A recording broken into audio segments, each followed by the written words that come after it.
My name is Gordon Gardner, and I have been asked to speak on a topic of my choice, as well as to read some of the articles that I've written on this topic. And what I'm really going to speak about is the answers to questions I asked as a child. Never did receive them. Didn't ask any adult. I asked myself within. I was in sort of a meditative state, I guess, when I asked, who am I? Why am I here? What is my purpose for being here? And the answer never came. I was always interested in things, the unknown. I was fascinated by the unknown. And impossible things intrigued me. My mind was very busy. I was terrific imagination. I believe it was Oscar Wilde who said, consistency is the last refuge of the unimaginative. And I was never consistent, but I was always extremely imaginative. I remember once a Sunday school teacher asked me in a rather haughty way, in a manner I didn't like. I didn't like his manner. And he asked me, what are you going to be when you grow up? My answer was very simply, without being rude, I said, different. He didn't like that.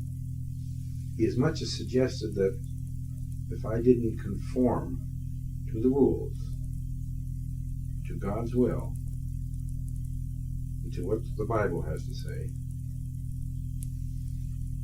and to His preaching, that I would burn in hell. I don't know exactly how old I was then, but it wasn't too many years after that I left church for the last time, and I told that Father in heaven, that Jehovah, that capricious God, where to go. And I proceeded to go there myself from that moment, and I walled myself off from any power other than my own willfulness. And I became a prodigal, a triple A prodigal. And I, with intent, shattered the 10 Commandments because they belonged to Him. I shattered them with intent over and over again, including thou shalt not kill, because I was at a time when the Second World War came along, and I was able to go off to war and even break that commandment.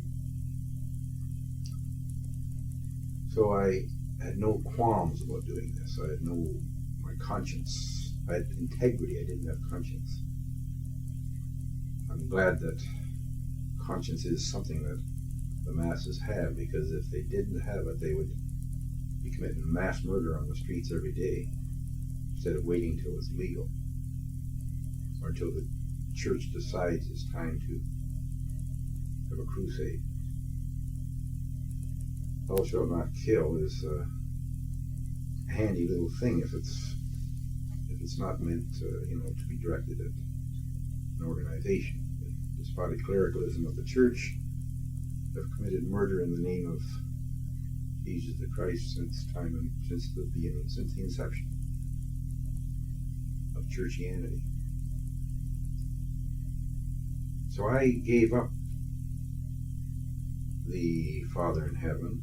I gave up the Bible. I gave up Christianity. I gave up every form of ideology there was and every form of religion, and I became a very self-willed person. But at least I was self-willed. I was not being controlled. I was unmanageable. My life was terribly unmanageable. In other words, I refused to allow my parents or the Board of Information, spoken of as Board of Education, the police, society in general, I refused to allow them to manage my life and to dictate who I was and why I was here and what my purpose was. I'm very grateful that I had this intestinal fortitude and the courage to listen to the inner decisions that came to me from what I learned to call Lady Luck. I turned my will and my life over to the care of Lady Luck. And I used to request of her that she protect me from myself and from the law and from all kinds of things. My life was saved many times during the war because Lady Luck was always there. And I discovered many, many years later when I had enough of being a prodigal, I guess, I discovered that God don't care what we call him as long as we call her. My understanding today that God has no gender, that the Godhead, the infinite eternal Godhead, the source consciousness, which is all pervading and all permeating, is the androgyny. It is androgynous. But it is not a being, it is not a person. It is not the three persons of the Holy Trinity. It contains all things, all persons, all conditions. And the idea is to realize that it is also contained in all things, all persons, and all conditions. And the pioneers of thought are those who look within and have developed or substantiate an inwardly known, keenly felt congruence with this spirit patron, which is there for the one purpose to guide, sustain, and maintain harmony in the life of the person. This is neither easy nor difficult. It is simply necessary. The majority, the masses, for them it's not necessary because they have their doctrine, they have their dogma. The modern day scribes and Pharisees suffer just as much with the ignorance of evil, because evil is ignorance and ignorance is evil, as the Pharisees and scribes of the 2,000 to 3,000, 4,000 years ago. Socrates was never a scribe. He didn't bother writing anything, and one of the statements he made was, "The only thing I know for certain is that I know nothing." But Socrates had his daemon, he had his guardian angel, he had his spirit patron, he had his innate source of genius. He listened to its will for him, and he acted with that power which comes directly from within. And Socrates the name Socrates will be immortal. The soul that Socrates is substantiated his immortality. The soul that comes into embodiment is spelled with a small s, and it hasn't immortalized itself yet, because it hasn't finished the Christ trip. The soul disconnects from the Godhead, from the infinite eternal Godhead, the source of all being, and it begins its journey as a pilgrim for a time and space, and it falls deeper and deeper and deeper into matter, into the illusion, into the Maya. And it becomes more and more involved with dualities. It develops desires, selfish desires. It develops the concept of time. Chronological time becomes a reality to it, where there is a past, there is a present, there is a future, where there are minutes, hours, days, and years, and they are considered as real. And yet time is an intangible concept used to measure its own absence. And to be emotionally involved with measurements is madness. So the soul with the small s is encapsulated in a bag of skin, and it is mad, because it is not enlightened, it is not illumined, it is not free, it is in bondage. And yet, every soul has the equal opportunity to become enlightened, to become a God-realized soul with a capital S. S-O-U-L could abbreviate Source of Ultimate Light.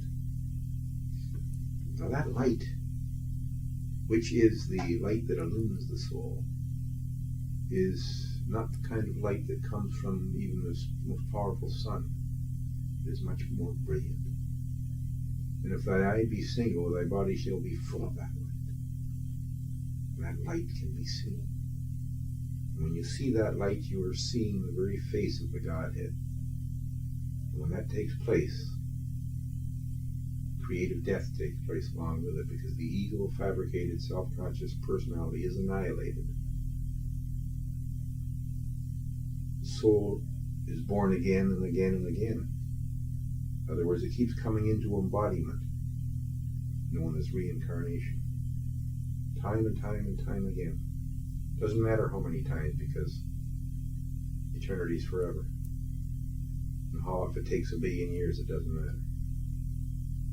Eventually, the one thing that motivates the soul to escape from the bondage of this flesh, not to die, not to leave the body, but to escape from the bondage of the flesh, bondage of the five senses, is excruciating pain.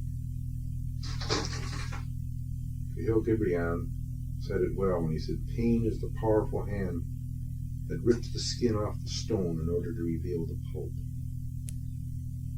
Now the pulp is that spirit patron. It is that root of knowing at the core of being. It is that pure soul. And the only way this can be experienced is through a completely open mind and a receptive heart. The open mind is a beginner's mind, with nothing on it but peace, the peace that passeth all understanding. This is the beginner's mind. And the beginner's mind is free from selfish desire, it's free from chronological time, and it's free from the doctrine of dualism. It's free from the good and evil, the right and the wrong, the should and the shouldn't, the God and the devil, which is the conflict which creates the conditioned reactive mind, which is the sickness. Neurosis bordering on and eventually psychosis. So the ego-fabricated self-conscious personality refuses to accept ultimate reality within itself, which it is also within. And it creates an unreality and calls it reality.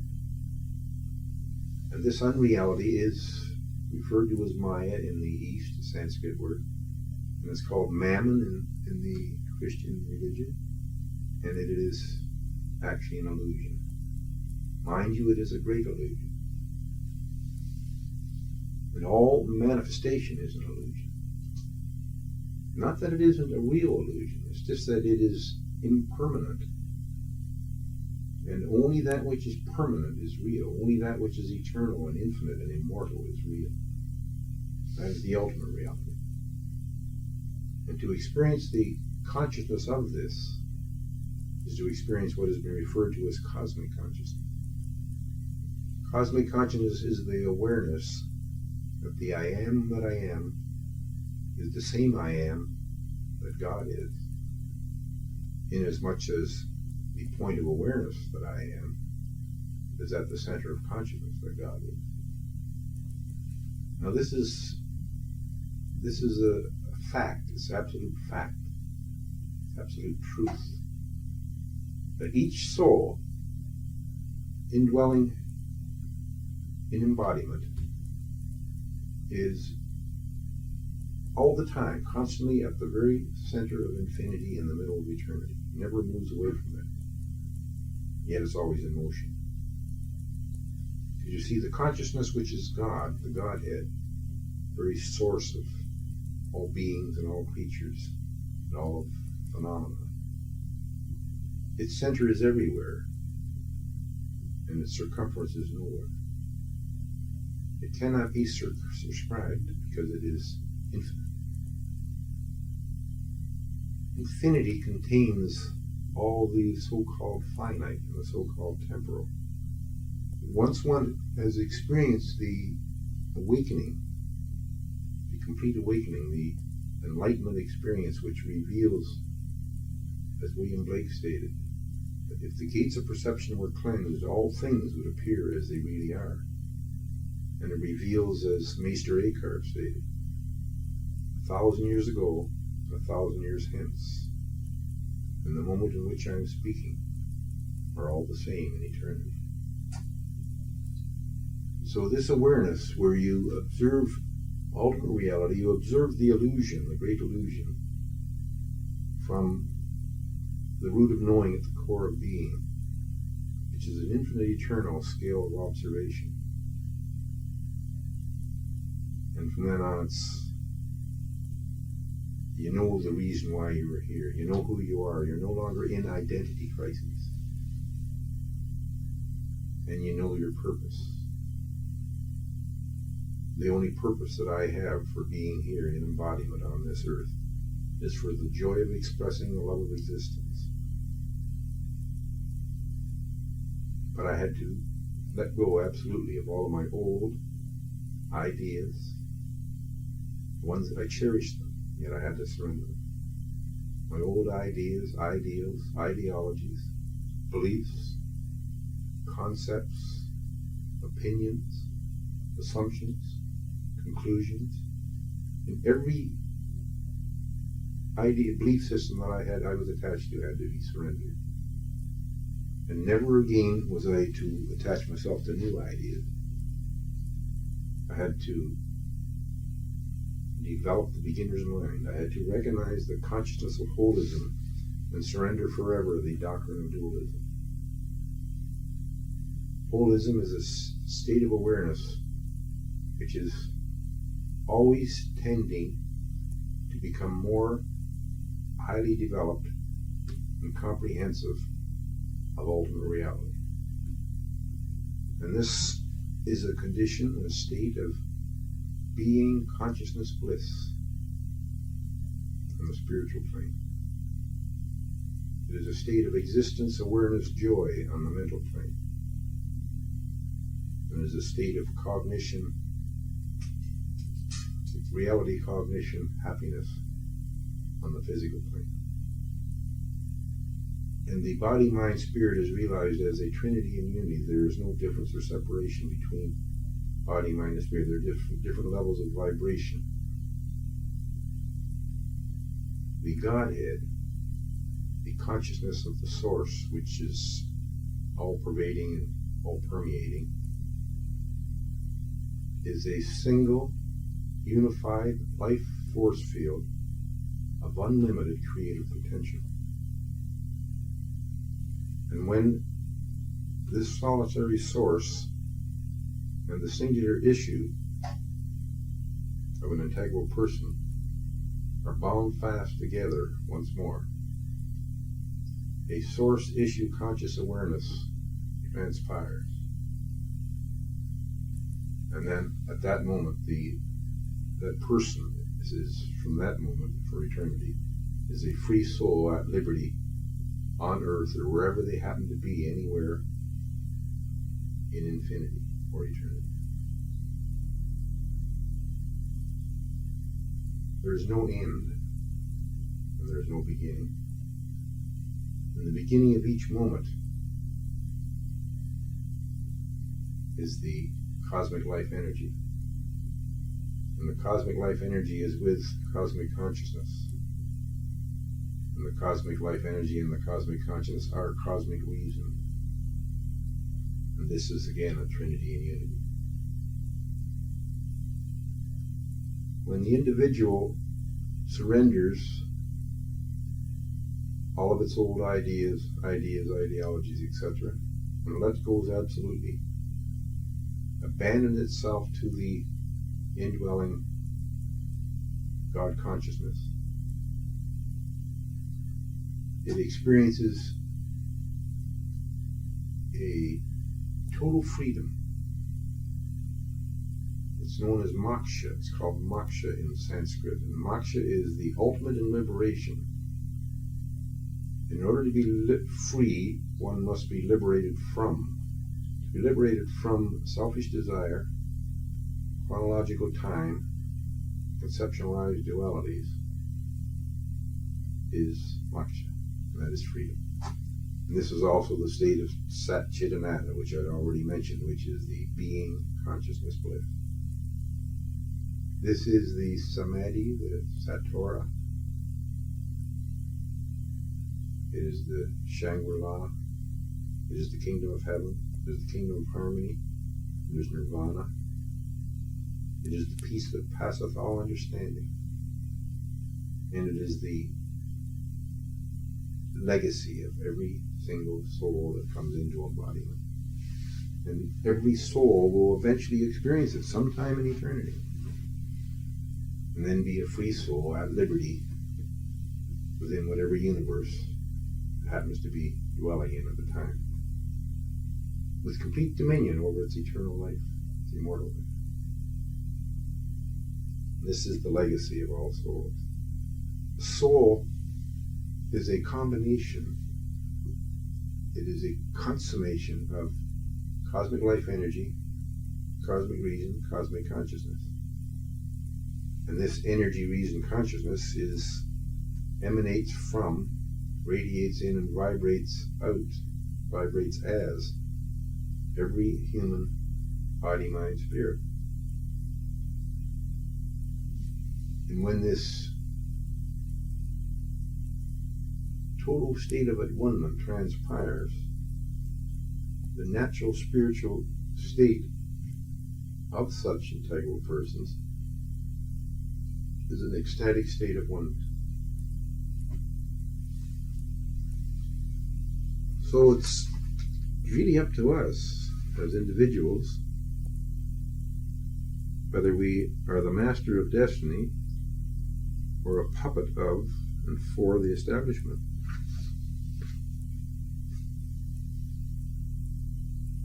Freedom or bondage is your decision and my decision. Even though the out-of-order established order has been allowed to fleece the masses of their individuality and rob them of their originality, the victims are guilty. Quite a statement. What that means is the only human right that any of us have is the right to our unrestricted individuality. And marching and screaming and begging and demanding our human rights is an exercise in futility, and it's an exercise of the restricted personality who gave up this one right, probably by the time they were 7 years old. And the only human need is a creative originality. No other need but that. In order to experience this, the individual, the person, the integral person, must substantiate an inwardly known, keenly felt congruence with the indwelling spirit patron, which is the God consciousness within. And then listen on 3 levels of being. Listen on the level, the physical level, where instinct keeps the person physically alert. Listening on the mental plane, where intuition keeps the person mentally aware. And listening on the spiritual level keeps the person listening to the integrity, the natural spiritual integrity, which keeps them spiritually awake. And this integration is freedom. It's for every soul that looks within, that seeks. So there are no There are no more human rights than there are cockroach rights, but cockroaches are better survivors. Within the mass mind sphere is the precedent for an ever-expanding crucial conflict which has bedeviled mankind since time immemorial.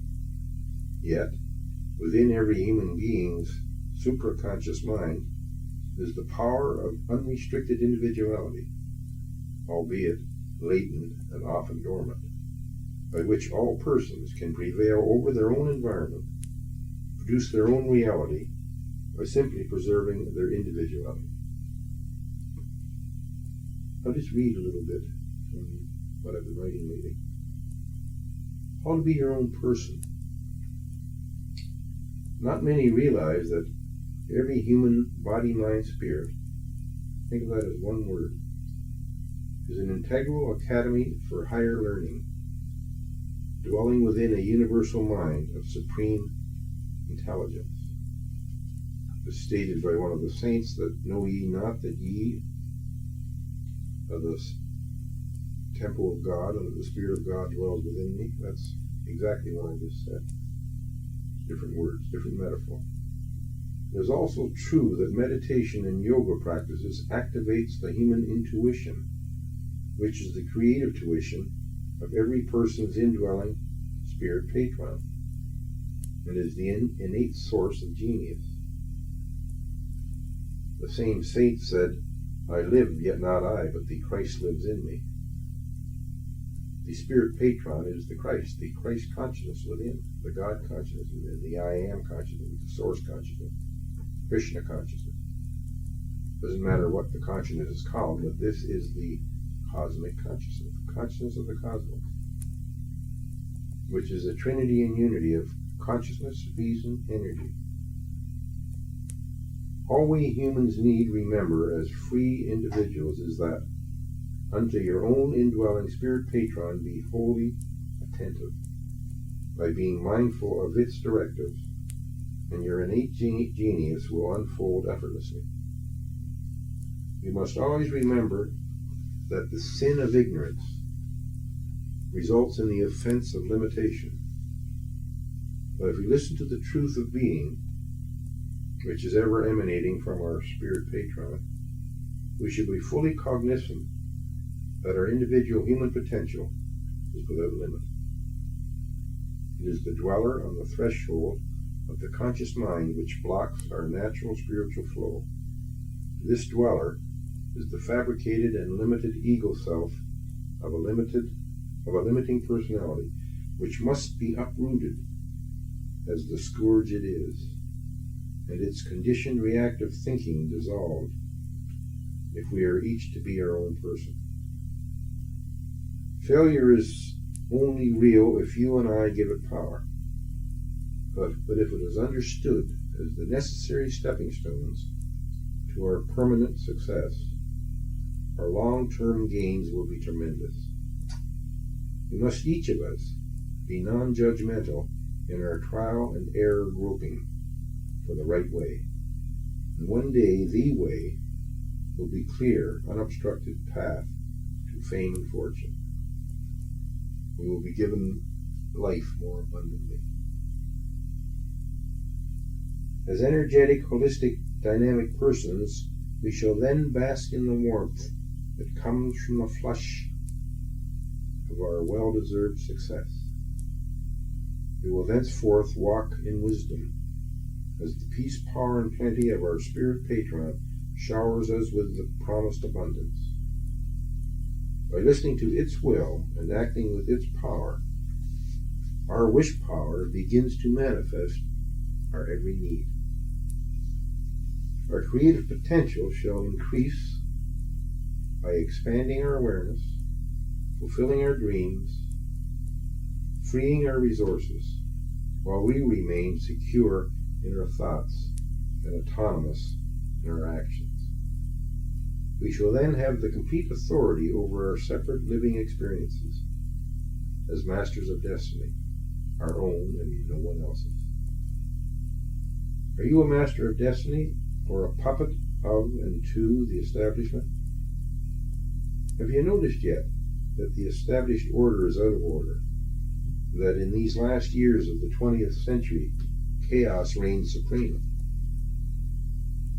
The out-of-order established order has been a thoroughly entrenched decadent establishment ever since the Homo sapiens became Homo retentus. In other words, they stepped off the path to wisdom, onto the dreary road of conformed mediocrity. When this first happened and why is not relevant to now, but how to get back on the path and where it is are extremely relevant to the survival of the human species. First of all, it must be fully understood that in infinity there are incalculable numbers of parallel universes. So this speck of dust that we call planet Earth is hardly relevant to the ultimate reality of the whole, as long as the inhabitants maintain their competitive warlike stance towards all that is alien to their limited intellect. To repeat, there's only one human right, and that is each person's right to unrestricted individuality. And there's only one human need, and that is each of the unrestricted individualities' need for superlative originality. And maybe then, we humans will survive the seemingly indestructible cockroaches. Individual cockroaches are extremely adept at adapting, and unless we humans become the source-actualized adepts we are meant to be, the cockroaches will be the only survivors of our self-inflicted holocaust. All holocausts are self-inflicted, whether they happen to a single race, a whole nation, or a world civilization. It seems that civilizations rise and fall, but cockroaches go on forever. Maybe we should wonder why.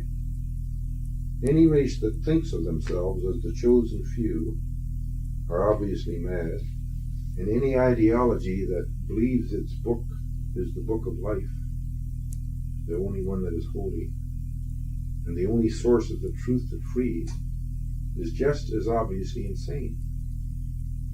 I, for one, would rather live in the cockroach heaven than end up in that nebulous heaven in the hereafter, with a capricious Father Creator sitting on his royal aspirations, doling out favors to the chosen and its born-agains. Staying clear of such egocentrics while residing on earth is enough of a challenge, without spending eternity with such nefarious, abhorrent, malignant sycophants, which abbreviates as NAMs. Are you one of these weak-willed, dim-witted NAMs, dear reader, as a puppet to the degenerate establishment? Or are you a master of destiny, with the courage of your innate directives and the intentional fortitude to act in exact accord with your own natural spiritual integrity? If you believe in a God, make damn sure it is the nameless one, which inheres your own being, and not some tyrant who chooses a few and wastes the rest, nor the capricious two-faced one who rewards the good and punishes the evil. It is interesting to notice how all those nice, conformed mediocrities who try so hard to be good make a despicable vice out of it, while those non-conforming malcontents who try so hard to be evil become exceptionally good at it. The incessant battle between good and evil, God and devil, right and wrong, moral and immoral, is the sickness of the minds of both the conformed do-gooders and the non-conformed evildoers, who together constitute the puppet mass which is responsible for the great and crucial conflict upon planet Earth today, known as Armageddon. Armageddon is not something that's going to happen to us. It's something that's been going on ever since the Homo sapiens became Homo retentus and stepped off that path of wisdom onto the road of despair. Planet Earth has been an ever-increasing state of Armageddon ever since the establishment was allowed to be established. as an authority in the lives of humans. The establishment is the dictatorial pseudo-experts who swell the ranks of the church-state science hierarchies, along with the authoritarian medical and psychiatric professionals. It is probably still possible to find a person or two of integrity amongst this Big Five brotherhood of puppet masters. And these are the ones who keep the brotherhood from becoming a single totalitarian hierarchy. The reality of the actual universe, however, including the living Earth, is egalitarian, without the need for the Big Five hierarchies or any other on Earth or in heaven. Heaven means harmony, and the kingdom of harmony is all-pervading, only because the perfect repose of spirit, the crowning equanimity of mind within the consummate motion of nature, is an egalitarian, qualitative cosmos, and not a hierarchical, quantitative one, as supposed by the advocates of hierarchy. An egalitarian awareness reveals the evolution of spirit within the ordered universe as the source consciousness of all things, conditions, and animate and inanimate phenomena, is an infinite eternal process of energy over matter over form, which is consciousness over mind over manifestation. The solitary motivator and the prime mover of this singular activity is the feeling thought dynamic of any and all animate beings. The feeling attitude of pessimistic apathy is strictly a trait of the destructive nams who have the excuse, well, after all, I'm only human. And since a human being is a being with an enlightened mind, the fact is the masses of nams are subhuman, which makes them much, much lower than any of the animals, the least of animals. The great and crucial conflict the world knows today is directly attributable to this epidemic of pessimistic apathy, whether the feeling attitude is impressed silently as a quiet martyr or expressed loudly as a belligerent complainer. Every pessimistic attitude and apathetic feeling contributes to the chaos of our environmental ecology. All nams are sinister, foreboding, treacherous parasites, as well as the puppets of the establishment. And since the establishment is the only devil the planet Earth has ever known, the nams are the devil's advocates. The Big Five brotherhood are the puppet masters, who lord it over the majority, who are the puppet masses, of conformed mediocrities in sheep's clothing. The church, state, science, medical, psychiatric hierarchies are the wolves in shepherd's clothing who fleece the sheep of their individuality and rob them of their originality, which makes them all lower than a cockroach's belly. That might sound pretty harsh, but these are harsh times. Just listen to the radio and read the news. Mass murder is going on in the name of righteousness, self-righteousness. The righteousness of countries, the righteousness of races, the righteousness of ideologies. The truth is, however, that the spiritualized mind has no boundaries, and therefore the spiritualized humanity would have no borders. A free soul at liberty on earth, which is the legacy of every soul, does not have any me or mine. It does not possess or own, because it has life more abundantly each moment. And it has dominion over that life, that immortal life, that eternal life. A free soul at liberty on earth in a human embodiment prevails over its own environment, produces its own reality by simply preserving its individuality. And as a result, it is not only an original, it listens to and acts on that originality which wells up from the patron spirit, the source of individual genius. And this is freedom. This is the moksha I spoke of earlier. And it's there for everyone. The clues are in. The riddle is solved.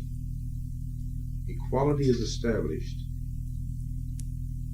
Individuality is substantiated. Originality is forthcoming. And freedom is granted. And from that moment, the soul within that body is forever tending to become more highly developed and comprehensive of ultimate reality. Pioneering thoughts by way of affirmative meditation and yoga practices is the door to cosmic consciousness. There are many types of pioneers, and they are all trailblazers who go where no one has been before until the trails crisscross the finite earth, leaving only the infinite to explore, to be explored. This calls for a unique type of trailblazer, who are the pioneers of cosmic consciousness. There is no such thing as self-consciousness, but there are selfish levels of awareness who have lost contact with the consciousness of the Godhead, which is everywhere present, which is within. Spirit is the cosmic life energy, cosmic reason, and the cosmic consciousness, which cannot go anywhere because it is everywhere. It is omnipresent, it is omnipotent, it is omniscient, and it is omnifarious, in that it is represented by all the beings, by all the kingdoms, by all the creatures. And this kingdom of harmony is the natural habitat of peace for all God-realized souls. A God-realized soul is an individual, an unrestricted individual, who can state emphatically and with cosmic impunity, the I am that I am is the same I am that God is, inasmuch as the point of awareness that I am is at the center of consciousness that God is. This means simply that the Godhead, the center of the Godhead, is everywhere, because its circumference is nowhere. It has no circumference, being infinite. And this means that the free soul at liberty on earth, the God-realized soul, is at all times in the center of infinity, in the middle of eternity. The door to everywhere and any when and all things is where and when the infinite here intersects the eternal now.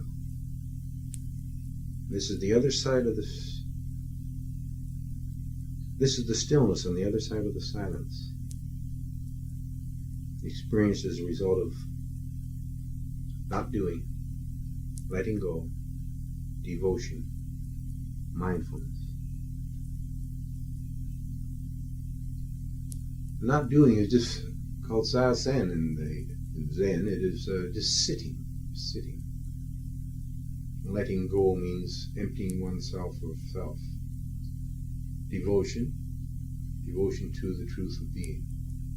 Mindfulness is that beginner's mind which is open and receptive to the guidance which comes from the spirit patron, constantly welling up. Which is why Socrates was able to say, the only thing I know for certain is that I know nothing. But his Damien, his indwelling Damien, his indwelling spirit patron knew all. Therefore he had tapped into that source of his own genius. The Master Jesus, the genius Jesus, he stated emphatically, of and by myself I can do nothing. The Father in me does the works. But Father is the patron, the spirit patron, the daemon, the God conscious within, the Christ conscious. Jesus the Christ, Socrates the Christ, Buddha the Christ. The Christ is a cosmic force which contains all, and all is contained in it. James the King, Henry the King, and George the King all equally shared the kingship. Christhood is the same. The soul, which is created in the image and likeness of the Godhead, which means as the God imagined it and would like it to be, is the container of the Christ. And the idea is to worship the content, not the container. Remember, the Christ does not belong to Christianity. Jesus was a non-Christian radical Jew who was the thorn in the side of the Orthodox Jew. And Christianity is not really a religion. It is a prejudice. And practically all of the original Christians, most of them, were fed to the lions. And these were the Gnostics. These were the ones who knew God personally within themselves. And they listened to and acted with the power of the teacher of righteousness, which was the Christ within their own heart. Christ enthroned in the heart of man. Unless the Christ is enthroned in the heart of man, the evolution of spirit will not begin to unfold from out of the infinite eternal source consciousness as the first of 5 levels. And man remained in bondage to his 5 senses. Evolution continues into the subliminal consciousness, threshold consciousness, supraliminal consciousness, until cosmic consciousness is reached as the source issue conscious awareness of a God realized at depth. Such a God realized at depth is experienced the Christ born again within their sacred heart. In order to live the life of spirit as a 7-fold universal being, these 5 levels must be integrated within the conscious awareness of any and all cosmic individuations. These 5 levels of awareness constitute the consciousness of holism as the supreme awareness of at one-ment. The center of the kingdom of harmony is everywhere, inasmuch as its circumference is nowhere. This means that the earth is in the center of the kingdom of harmony, and yet it is almost totally inharmonious. The reason is simple. The planet Armageddon is an encapsulated world of mental effluvium, which wells up from out of the collective human unconscious and forms a mass mind sphere, which is a sphere past naught that walls the world off from the kingdom of harmony.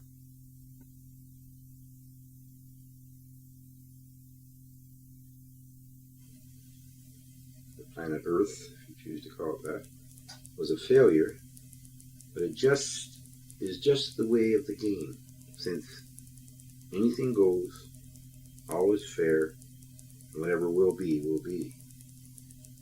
In a game that never has any beginning and can never end, there are no winners or losers, but just players. Inasmuch as if you understand life's essential vicissitudes, things are just as they are. And if you don't understand life's necessary changes, things are just as they are. The realization of illusion, known as Maya in Sanskrit, within the consciousness of reality, is the quiescence of energy over mind over matter. For those who are aware that perceived form is the great illusion, whereas the perceiving mind is the majestic reality.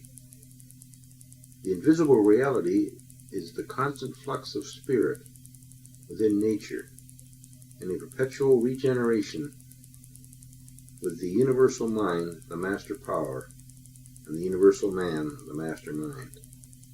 Universal man is the great illusionist. Each one of us is a unique, distinct, peerless, cosmic individuation with absolute dominion over our immortal lives. As cosmic individuations, we, universal beings, are a harmonious blending of the divine feminine principle of infinite love with the divine masculine principle of eternal truth. And when love is penetrated by truth within our individual source issue conscious awareness, wisdom is conceived as the logos of cosmic reason. And the Christ is born again in man. This means that as cosmic individuations, we are neither a male god or a female goddess, but are the universal androgyny, as a pure synthesis of the love, truth, wisdom essences. We are therefore living an energetic, holistic, dynamic life of spirit as cosmic beings, without a specific male or female gender, who are a perfect consummation of the noteworthy qualities of both. It is when we, universal individuations, as God-realized souls, come on stage as the great illusionists, that we take on the forms of gods and goddesses, appearing in the form of meritorious men and women. The main purpose of the game, which is called Leela in Hindu, is for us to uphold this noble state by way of practicing the 7 governing principles of order. These are, as stated in Chapter 4, unpretentiousness, generosity, moderation, wholeheartedness, magnanimity, perseverance, contentment. This noble state must be upheld by both men and women while preserving a harmonious blending of sensuality and spirituality. This natural spiritual rhythm is the repose in motion which confirms the kingdom of harmony on earth. If man and woman deny their sensuality in favor of spirituality, or deny their spirituality in favor of their sensuality, both shall elude them. Life is an aesthetic experience of supreme excellence for free souls at liberty on earth, who have nothing to prove and no desire to impress. The earth is an improving ground for immortals, not a proving ground for mortals. And living is for the pleasure of pursuit, not the pursuit of pleasure. By practicing the 7 governing principles of order, the consciousness of holism is maintained. The kingdom of harmony is upheld, and the love of existence is the joy of living, with peace on earth and goodwill to all beings preserved. In the words of the Hermetic Emerald Tablet, heaven above, heaven below, stars above, stars below. All that is over, under shall show, happy who the riddle readeth. Or more pertinent to this revelation, blending the majestic reality above, loving the great illusion below, musical spheres in perfect harmony, heaven on earth, an eternal symphony. Gods and goddesses are the stars who shone above and now show their radiance below, as benign human beings living in a timeless state of fulfilled awareness, enjoying the pure repose of spirit, a sublime peace of mind with the perfect motion of nature, enlightened by the infinity of the moment, fully vibrating with the eternal word. Life is an aesthetic embrace of benevolence, sincerity, and beauty for all those who practice the governing principles of order. Order is not something that can be legislated and maintained by laws, whether they be social laws or laws of mind. Since order is a condition that already is, It is the principles that are being ignored by the out-of-order established order of the church-state-science hierarchies. To be out of order is to be out of touch with the reality of the kingdom of harmony, which is intrinsically established.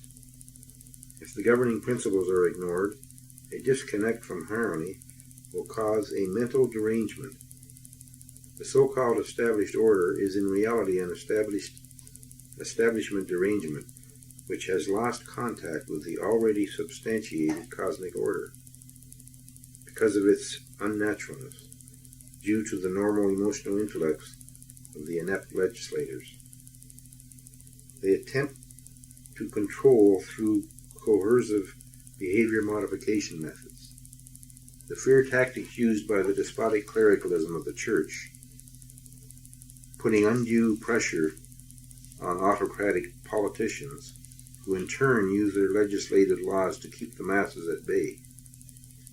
The government-sanctioned scientific technocracy,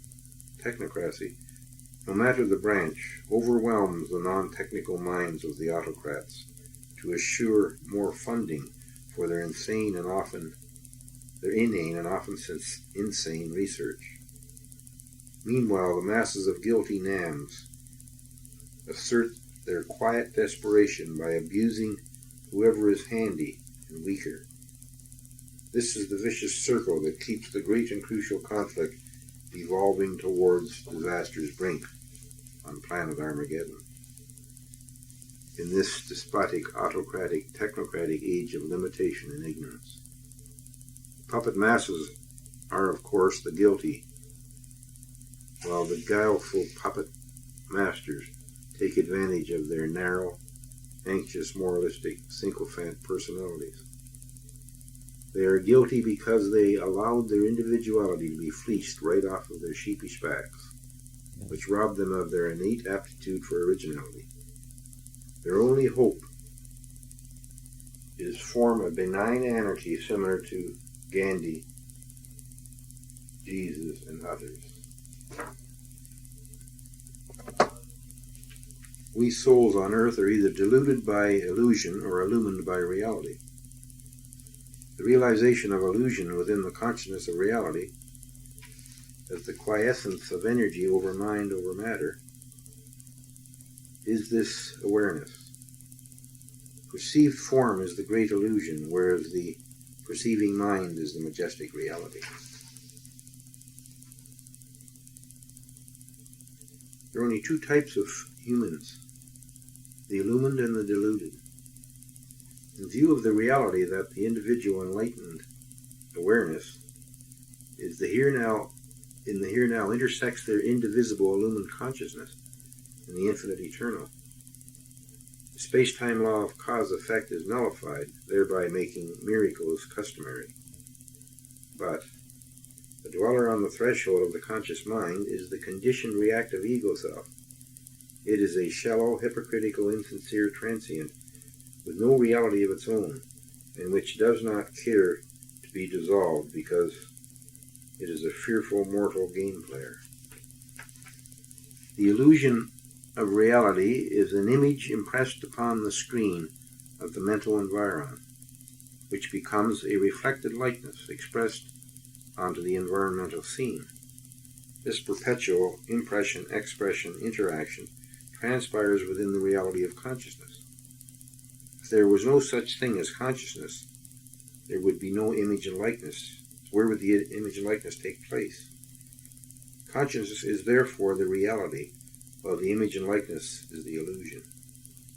The source consciousness as the ultimate reality is a cosmic matrix, as well as a perceiving mind with a plethora of energy waves interacting with matter particles, which fills infinity for eternity and cannot be created or destroyed. This noumenal plenum is therefore a reality beyond which it is impossible to proceed, and because of that it is absolute. All other seeming realities, being relative, are appearances from out of the absolute, as impermanent images reflected as temporary likenesses. An appearance is only something that seems to be real and is therefore an illusion. We gods will not deny that the Creator created creation is, however, a great illusion, inasmuch as we are the great illusionists. An illusion is a passing image, as an impression upon mind, which appears in the form of an alternating likeness, as an expression upon an environment, in exact accord with the law of cause-effect. This process is the energy of thought over the matrix of mind, over the matter of things, because thoughts are things.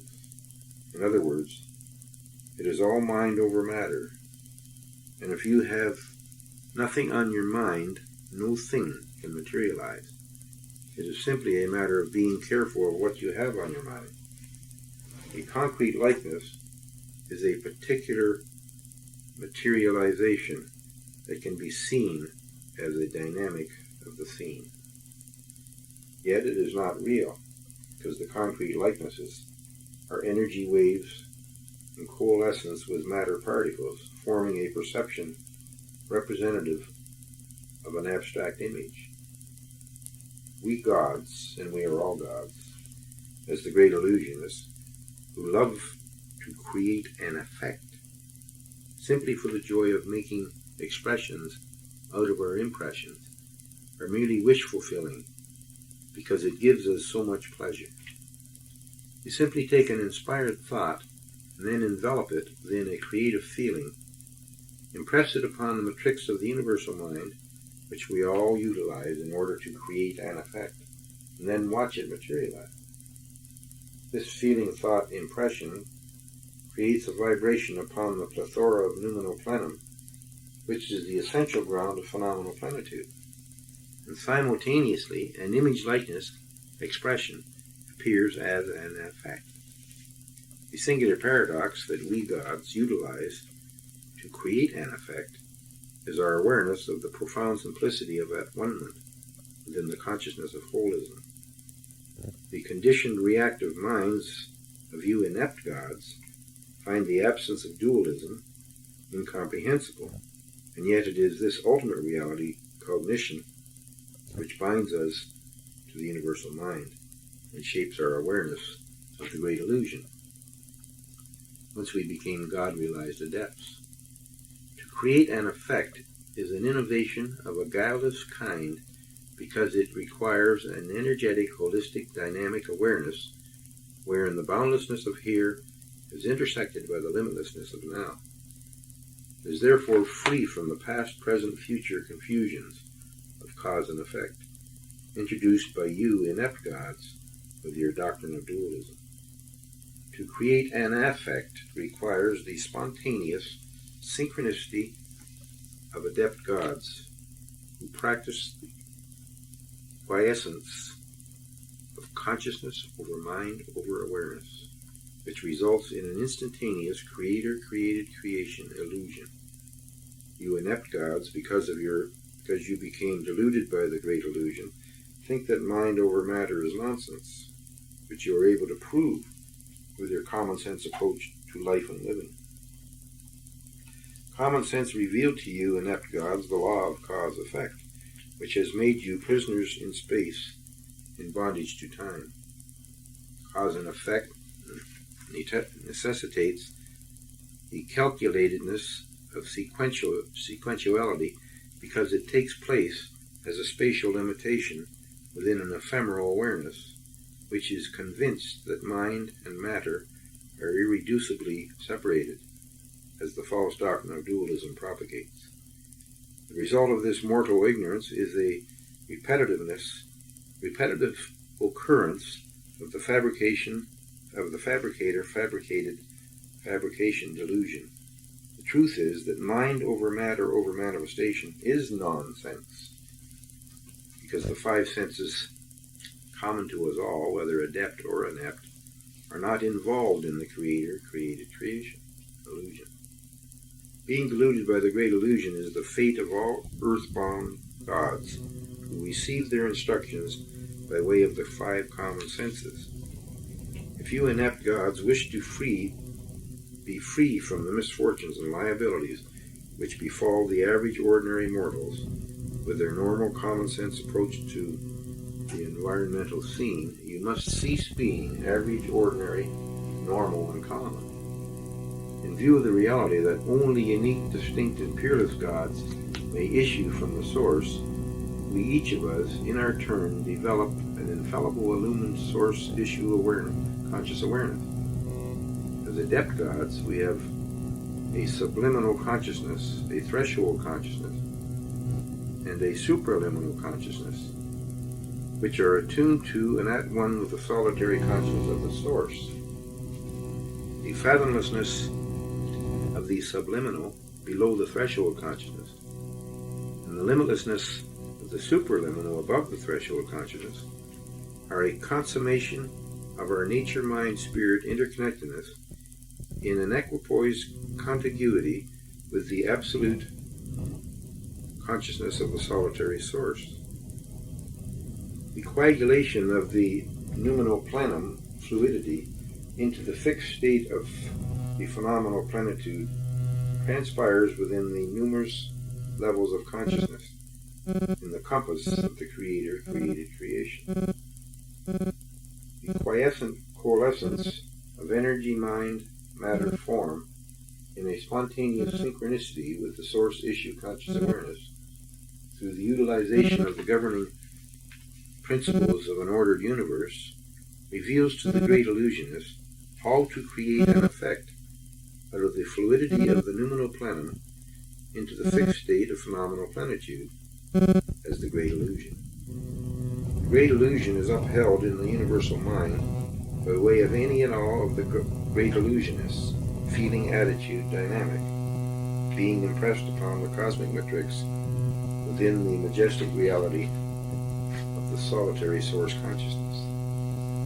The content of the source issue is the noumenal plenum, as the essential ground of the phenomenal plenitude. This means that the consciousness of holism as the infinite and eternal kingdom of harmony is the cosmic mind, wherein the boundless majestic reality is everlastingly intersecting the interminable great illusion. In other words, the game goes on throughout infinity for eternity. And we immortal gods never tire of it because of our love of the unknown and our fondness for the impossible. All of us adept gods and all of you inept gods abide, evolve, and experience our reality illusion at the center of infinity in the middle of eternity. The unreality that you inept gods have caused into effect as a self-inflicted dilemma is your acceptance of economy, which is a mortal disease because of your incessant quantifying and measuring as prisoners of space and bondage to time. In view of the reality of providence and the actuality of abundance, the habit of quantifying, measuring, and economizing is the foolish activity of numb, deaf, and blind gods playing the role of mortals. Here's another clue for all of you who are sick to death of being in bondage to limitation as prisoners of ignorance. The energetic, holistic, dynamic universe could be likened to a boundless department store, and any and all God-realized adepts have unlimited credit, without even having to go into debt. Such is the vast disparity between man-made economy and God-created providence. On the one hand, the left, you have destitution, and on the other hand, the right, we have abundance. Ask yourselves this question: am I a right-handed God, or am I a left-handed God? The meaning of left-handed is sinister, insincere, and awkward. It is obvious at a glance that the planet Armageddon is populated by left-handed gods, while the inhabitants of the kingdom of harmony are on the right side of the Godhead. When planet Earth appeared, along with its attendant solar system, galaxies, and universe, it was in complete accord with the kingdom of harmony, along with the incalculable numbers of attendant universes. The gods that created the earth and attended it from its inception were in charge of maintaining its high level of vibration, and were able to do so as long as they continue to uphold the eminent light of pure reason by not losing sight of the reality illusion interrelationship. As long as they continue to give testament to the reality illusion cognition, due to their inwardly known, keenly felt contiguity with their indwelling patron spirit, Damien, guardian angel, or whatever name is given to the source as the Godhead within, they were able to preserve the light of pure reason. The planet Earth remained a playground for the comings and goings of the adept gods. After many golden millennia, the initiate gods began to listen to their emotions and their intellects, and conflict commenced to disturb the natural spiritual rhythm of the planet Earth. Eventually, the light of pure reason was replaced by the darkness of gross unreason, and ineptitude was the inevitable result.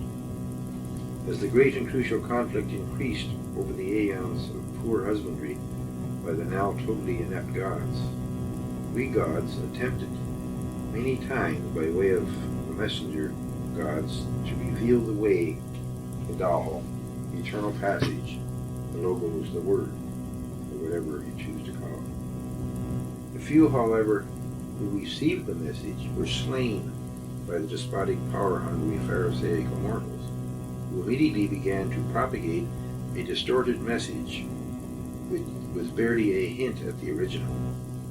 After many attempts to reawaken the inept gods to the light of pure reason, we renamed your planet because of your mortal perversity in contending the kingdom of harmony. Now, aeons later, you masses of confused mortals are the descendants of the immortal gods, who attended planet Earth in its pure state. The wheel of birth and death began its dreary, monotonous revolution, and the inept gods became trapped in an incessant involution, devolution, destructive activity, which almost put an end to the spiritual evolution. The high vibration of the light of pure reason has given way to an ever-diminishing vibration as the darkness of gross unreason binds the minds of the inept. The devil gods are dying and inflicted on planet Earth today, because the dweller on the threshold with its demonic logic is destroying the earth with the great and crucial conflict which originates with the dweller. The demonic dweller is, of course, the ego self of personality, which has no reality of its own, inasmuch as it is fabrication of the conditioned mortal minds of inept gods. The ego self is a narrow, anxious, moralistic sycophant, NAMS, an energy vampire which prevents the wisdom, integrity, temerity, sanction, and wits of the indwelling source consciousness from entering the threshold of consciousness. The immortal gods didn't keep their wits about them, so now they have devolved into mortal NAMS, and the great illusion has been perverted into an absurd delusion. The common sense, subcognitive belief in the inanity of dualism as an ideology which propagates the doctrine of two powers in the universe, one good and the other evil, is the ludicrous assumption that has caused the absurd delusion into effect, hence Armageddon. We God-realized adepts are never by any stretch of the imagination capricious, yet because of our supremely eminent imagination, we are enthusiastically playful. Always keep in mind that we are the God potentates while you are the gods in potential, and each of you is capable of coming into actualization if you can sustain enthusiasm at its optimistic peak. Enthusiasm is the profound feeling of a benign presence, which, if upheld, will inspirit you with the essential optimism for maintaining an ultimate reality cognition. In other words, if you will uphold your enthusiastic feelings, fully imbued with your optimistic thoughts, you shall prevail over your harmonious environment, produce your aspired for reality, while preserving your well-deserved equanimity. If this equanimity is to be sustained, you must empty your mind of all selfish desires, all thoughts of time, past, present, and future, as well as the limiting concept of duality, with its right, wrong, should, shouldn't, success, failure, conflict of interests. The only thing on your mind will be the peace that comes from an understanding heart, always ready to receive new revelation. Revelation is that which comes into the pure heart softly and lovingly, and this transmission can only transpire wherein the infinite here intersects the eternal now. This is the timeless state of fulfilled awareness, whereas all mortal suffering is realized as the time element between the desire and fulfillment. The mind full of optimism, within the heart full of enthusiasm, is contiguous with the wish-fulfilling consciousness of the cosmos, which is the universal mind that we gods employ to create an effect. Once you mortals are in conscious contiguity with the same mind that we gods utilize, you have the key to your own immortality, which is what is meant by God realization, although it is more like God actualization. The energetic, holistic, dynamic human being is enthused, meaning inspirited, with God consciousness, and thenceforth they test their cognition of reality by way of their new God consciousness within, the result being that their normal emotional intellect is superseded by the natural spiritual integrity of God-realized adepts. We God-realized adepts are a contiguous interblending of cosmic life energy, cosmic reason, cosmic consciousness, which is the principal intelligence power that we utilize to create whatever wished-for effect that we care to express. The evolutionary universal mind is impersonal and exacting, so therefore any impression transmitted onto its cosmic matrix must be transformed into an expression upon the environmental scene. The Creator created creation is a unity and trinity in a perpetual impression, expression, interchange of energy, reason, consciousness, and we gods are in the midst of it as the great illusionists. Inasmuch as materialization is simply a matter of energy over mind over matter, the phenomenal universe is no less than spirit emanating from, radiating in, and vibrating as each and every particle of matter which constitutes all of form. The planets, the solar systems, the galaxies, and the universes are not created artifacts assembled in 7 days and then left to fend for itself, as believed by the mentally deficient creationists. Living universes are each a spirit-mind-nature integration, which are an outgrowth as an endogenous process that is ever transforming cosmic life energy, ever renewing cosmic reason, and ever altering cosmic consciousness, flowing out from an everywhere present evolutionary impersonal source. This source is a single unified life force field of unlimited creative potential, within which all entities live, move, and have their being. We gods, however, are the only id entities who knowingly and creatively utilize this impersonal evolutionary source as we, with cosmic intent, create an effect in exact accord with the way we wish it. The id is the logos, and the mind powers of instinct, intuition, integrity, which gives an entity, id entity. Therefore, we gods are cosmic identities, who can never know the identity crisis suffered by mortals, although we know of it, and can inform you through sound revelation, which you must put into sane action. All mortals, who are gods in potential, make the fatal error of thinking that the ego-fabricated, self-conscious personality is the real identity, when the fact is, it is only an emotionally devised entity which has no reality, intelligence, or power of its own. The masses of human beings are in identity crisis because of a dweller on the threshold of their conscious mind, which is an energy vampire. The ego self of personality is this vampire and parasite which prevents the true character of the real person from having dominion over his or her own life. The dweller on the threshold has life, but it has no reality because the life it has is yours. If you mortals are to become the energetic, holistic, dynamic immortals that you are meant to be, the dweller must be completely annihilated. Otherwise, its deleterious effect, which drives a wedge of ignorance between your psyche and your soma.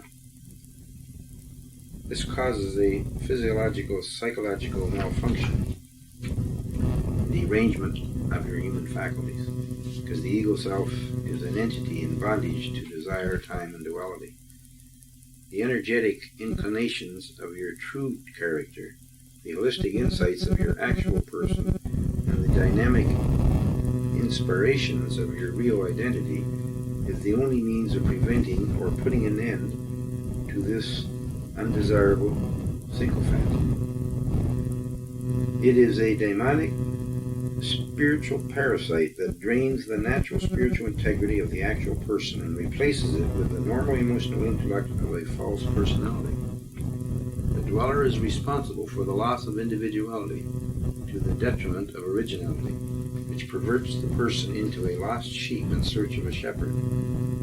The world abounds with shepherds, who are wolves concealed in the innocent-looking priest's garb, who devour souls because theirs is dead.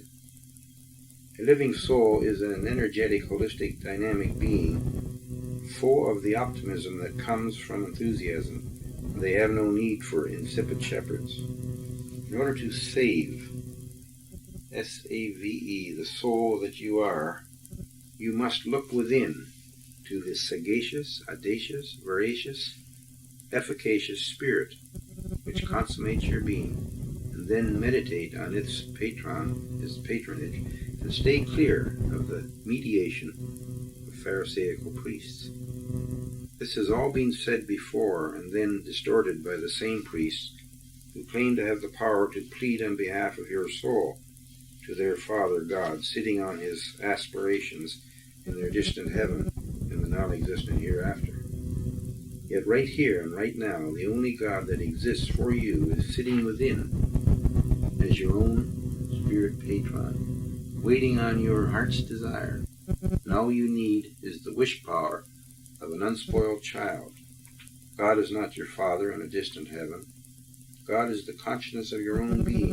And if you were to realize it, you would be in a state of being consciousness bliss, enjoyed by all God-realized adepts. People who claim to believe in God are agnostics, because they don't know God as the truth of being, at the core of being. You are the being, and God is the truth of your being. And the truth is the eternal, which makes you immortal. Agnostics are in bondage to ideas, ideals, ideologies about God, a God of churchianity, whereas Gnostics know God as truth and are therefore free souls at liberty on earth, who have unveiled the kingdom of harmony within. Gnostics are the free radicals who wear the earth like a free-flowing outer robe, while wearing heaven like a form-fitting inner garment. They are the God-realized adepts who are inwardly inspired by the way of graphically optimistic directives, and not outwardly influenced by guileful, odorous disciplines. We gods and you gods are identical in our spirit nature. The difference is between the universal mind, which we employ, and the reactive minds that you use. By using your conditioned reactive minds, you abuse your spirit nature and disqualify yourselves from being gods.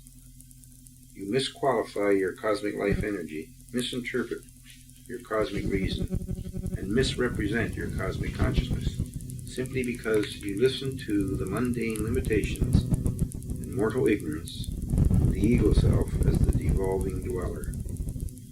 If by way of yoga and meditation methods you go deeper and deeper into your open mind and receptive heart, the root of knowing at the core of being shall be reached, in which you will know the will of your spirit patron, and be granted the power to carry it out.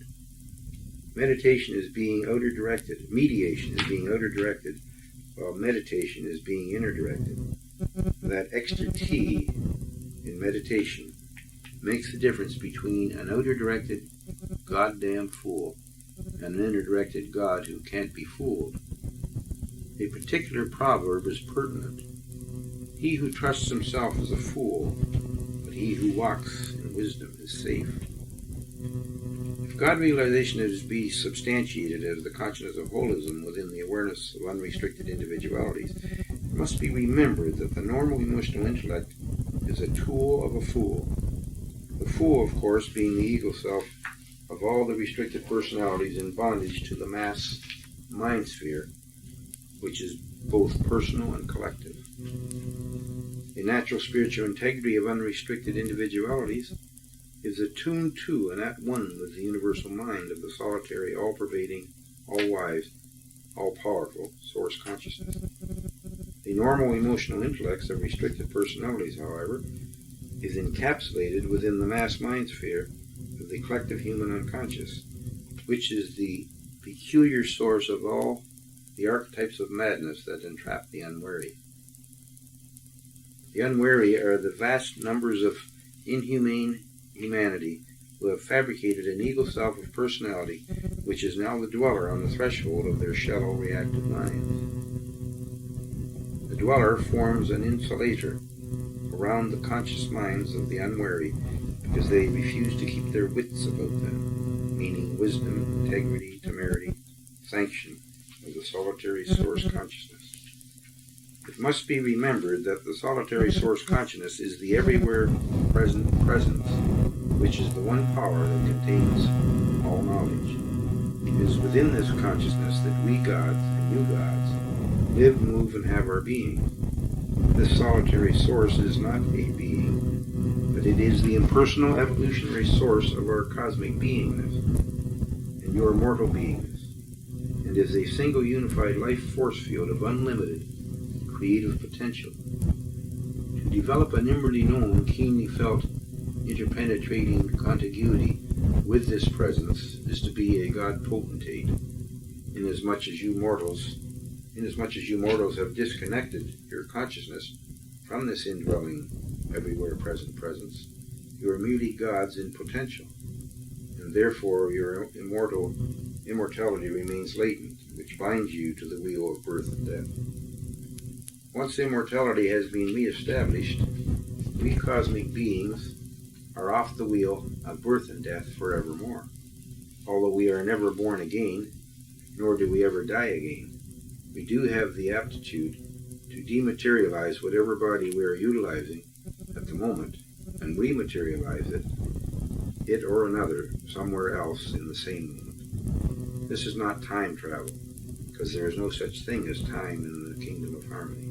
We simply departicularize our being and become a wave of cosmic life energy within the cosmic consciousness. And then, for whatever cosmic reason we have in mind, we rematerialize in whatever form we wish, wherever we prefer to be. The door to everywhere and any when, and the stillness on the other side of the silence, can be opened by cosmic beings who have the key and the password.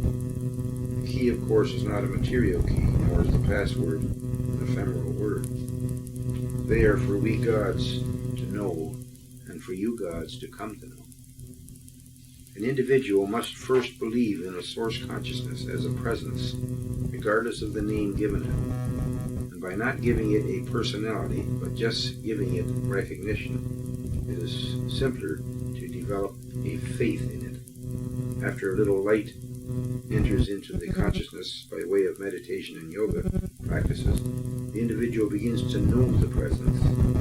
By simply practicing the governing principles of an ordered universe, its cosmic order becomes an enlightenment experience for the adept. Soon after, an absolute trust is established within the source issue conscious awareness, and another God realized adept is conceived before. The process from mortality to immortality begins with non-belief, which becomes a belief that eventually evolves into a faith. After a period of determination and concentrated effort, Knowledge is an actuality which cannot be denied, thereby evolving into an effortless trust.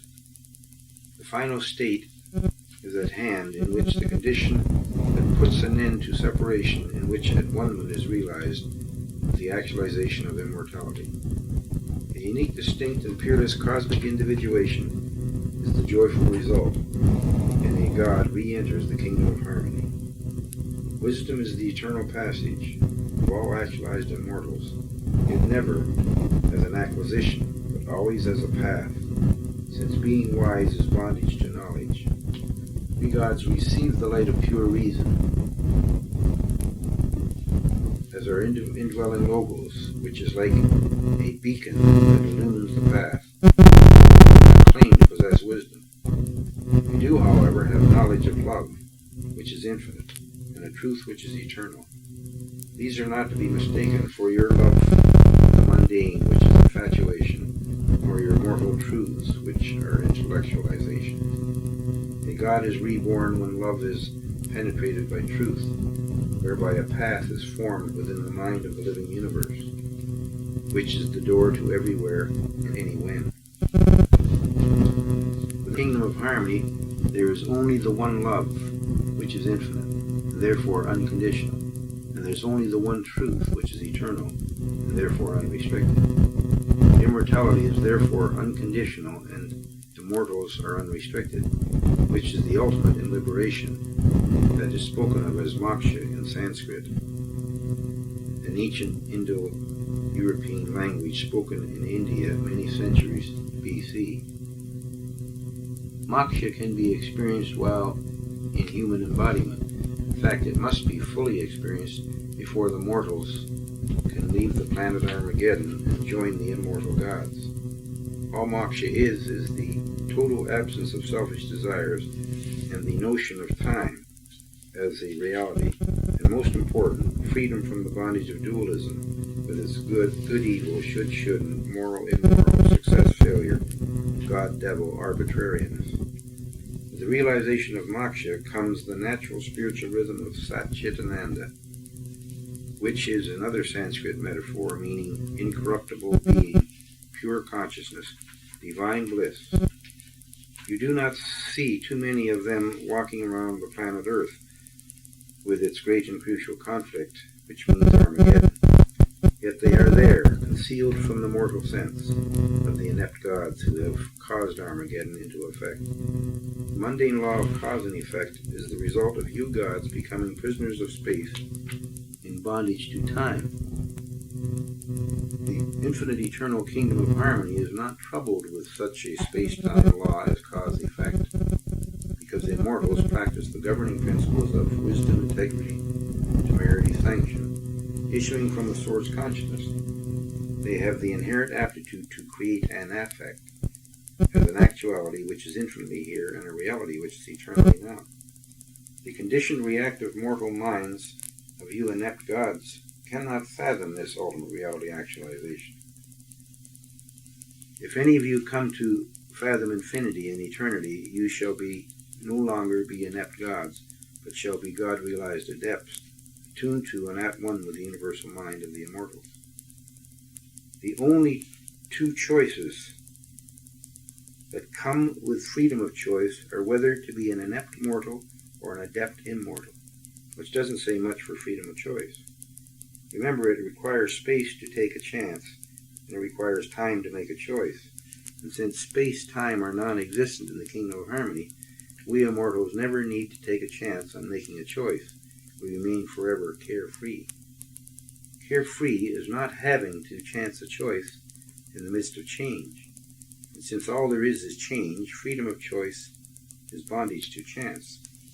Now, on the planet of Armageddon, you inept gods in mortal attire are incessantly vacillating between the extremes of too careful and too careless. As prisoners of your mundane law of cause and effect, no wonder your karma is so horrendous. The clue is a mind with nothing on it but peace is carefree and ready, since whatever will be, will be. A Taoist statement by a God-realized adept says it well. If If you understand, life's essential vicissitudes are just as they are. But if you don't understand, life's necessary changes are just as they are.